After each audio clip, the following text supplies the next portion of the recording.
topic that was given to me is re-engineering the skill ecosystem in India. So I would like to uh, ask a question about why would we even talk about re-engineering the skill ecosystem in India? Why would we re-engineer something? Only if it is broken, right?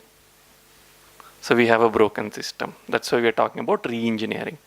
But I want to go one step ahead and say that re-engineering is not enough, and we need to reinvent the system in this country. So you've heard a couple of speakers speak before me, and typically what happens is almost everybody talks about high-level issues about automation or about several other things which are pertaining to information technology area. But I think there is a lot more that this country needs and lacks other than the IT space. So we all know, we all talk about and complain about manpower lacking in the technical skills area, and we talk about it very regularly. But I would like to reiterate, this is not software related. We have many more areas which I would like to touch upon. For example, IT is not even the largest employer in this country. We only are fascinated about IT because it has been able to provide high-paying jobs over the past few years. But typically, construction and housing industry and infrastructure is the largest employer in this country, formal employment other than agriculture. And this is one sector which is suffering a lot without a proper manpower, skilled manpower.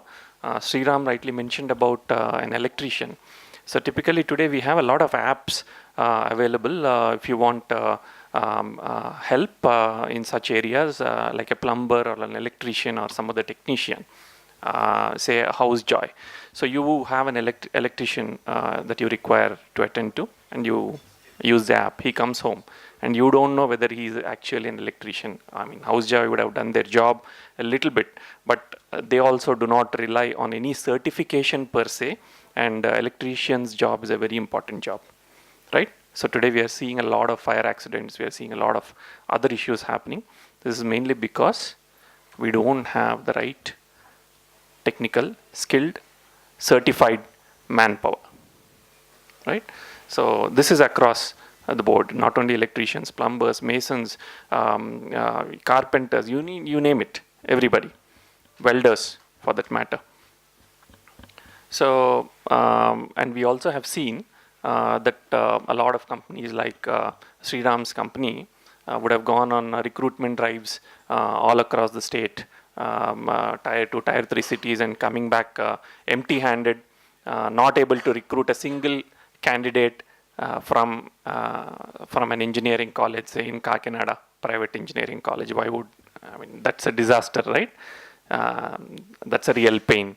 And so you're forced to choose somebody or the other, bring them on campus, train them for 3 months or 6 months, whatever, and then put them on a starting level job. And it's such a waste of time and a costly process for the corporations. And still you know that that guy is not up to the mark. And it is not only about technical skills, there are many other areas, I will touch upon them.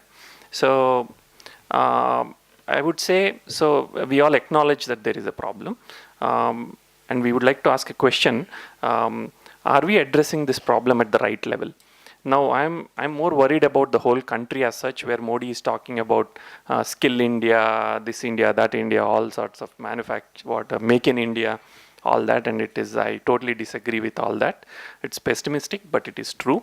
You cannot do all that without having enough manpower to join the workforce effectively. Now, I would take several steps back. I would like to address this issue at a much more base level than a very high level. And I think the problem is more pervasive in tier 2, tier 3 cities, villages. That's where the majority of the population lies. It's not in Hyderabad or Chennai or Bangalore. We are still better off. We still have better schools, we still have better tutors, or we have financial resources enough to spend and upgrade our kids' skills. But what about the majority of the population? What to do about them? That's the issue. Right. So now what to do about them? Majority of the people I would like to talk about is the BOP level, bottom of the pyramid level population. And here the problem actually starts from the mother's womb. Would you agree? Would you agree? The problem starts in the mother's womb. Malnutrition. Right? You don't agree. So, so a lot of them don't have access to proper facilities, healthcare, nutrition, etc., etc. That's my observation. I may be wrong. So what happens is typically we know that a child's brain is totally well developed by the age of 6, right? His brain is totally formed physically. And if you don't intervene at that level, this is not the subject for today, but I would like to just say. So if you don't attend at that level, once he grows up, when he's 20 years old, he doesn't know what to do. He doesn't have any skills, and then you come and say, I have skill development centers, I have this centers, I have that centers, and everything. No, yeah.